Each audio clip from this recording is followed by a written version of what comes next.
Michael Ealy, the Intruder, can you tell all our Irish audience what this movie is about? Well, the movie essentially is about, first of all, thanks for having me. No problem, really Michael. Appreciate it.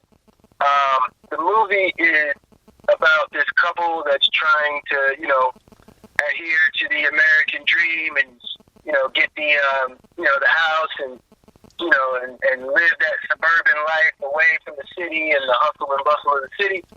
And ultimately, they end up buying a house from, this guy who seems pretty harmless, and ultimately, that dream turns into a nightmare because he just doesn't go away. Mm. And I suppose, Michael, you mentioned that, and we have to mention it's an all-star cast. We have Dennis Quaid, who plays Charlie Peck, yourself, who plays Scott Russell, your wife in the movie, is Anna Russell, is played by Meagan Good. We have Erica Chera, who plays Gillian Richards, and Joseph Sikora plays Mike. But you mentioned that about moving into this new residence and buying a house from a sort of a previous owner. Is it a mixture of thriller, entertainment, and a bit of horror, dare I say it, combined in the one movie? Yeah, there's definitely a bit of everything, right? So, there's definitely an element of entertainment, but it's actually quite profound. Once you're done watching it, you kind of feel the violation. I think that's a testament to Dennis's performance, that by the end of this film you can't help but feel a little bit violated, and more so because all of the people in the movie are real and they're tangible. And so there's no superheroes in this, there's no visual effects, so everything you see is real. And it's a tangible thing because it goes beyond home invasion. This goes into the genre of obsession and psychological thriller. And I suppose, Michael, what becomes, I've only seen the trailer myself, but what becomes apparent about this movie, just watching that, is you get to see the backstory of these characters come more and more into fruition. It's almost like a sort of a bit of a play where it's just teasing and baiting you, and then all of a sudden there's an explosion and the whole thing takes off. Absolutely. I mean, I think, you slowly start to realize throughout the first 40 minutes that, everything that seemed really good between Scott and Annie isn't what it seemed to be. And at the same time, you realize everything that seemed good about Charlie isn't what it seemed to be. And eventually, our two worlds kind of clash, and that's like the last 40 minutes of the film, where it's just nonstop action, horror, and suspense. Yeah, and I suppose, Michael, you've appeared in an awful lot of TV series, from CSI to various sorts of movies, and you've seen many scripts throughout your day. When this movie was originally projected to you, and in relation to trying out for a part or to be cast as Scott Russell, what sort of attracted you to this the most?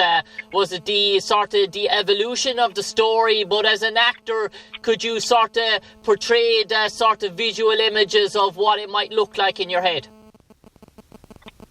Well, for me, it was a simple story of what seemed normal. It was like this very normal couple, this couple that I could relate to, that all my friends could relate to.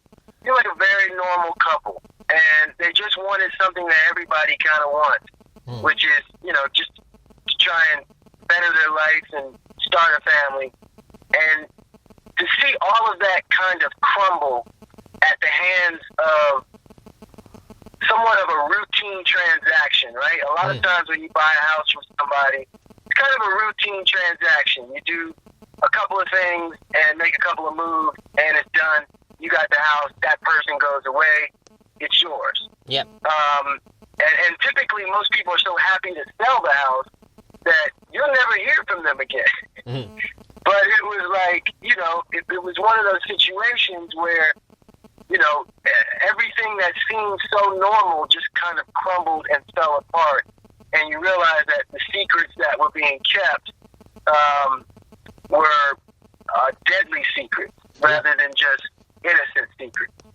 And I suppose, Michael, I'll bring you on now to talk a bit about the production of the movie in relation to how long it took to schedule and film and a sort of block shooting. And from the time you got cast in your role as Scott Walker to the initial first sort of table read, and was it a long process? And where was the most of the movie shot at?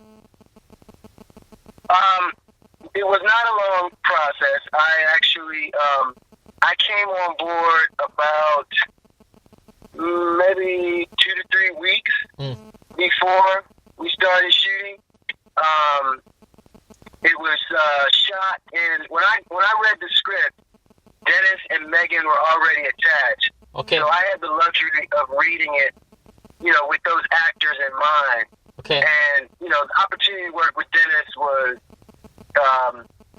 kind of a no-brainer for me. Yeah. And I'd already worked with Meagan on the Think Like a Man franchise, but we didn't have any scenes together. So this is the first time we actually worked together, actor to actor, and we had a great experience.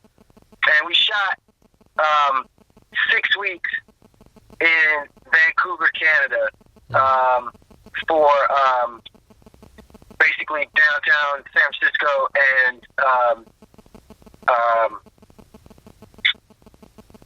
wine country, Napa. Okay. And I suppose, Michael, when you're seeing this, when you're shooting this movie and you're shooting this production, the initial first time when you got to sit it down and it was played back in front of your own eyes, what was your own reaction? Say that again? I know when you're shooting a movie and you're shooting the scenes, you sort of to see the whole production of your work brought to life. The first time you sat down and you saw the film for your own eyes, what was your initial reaction?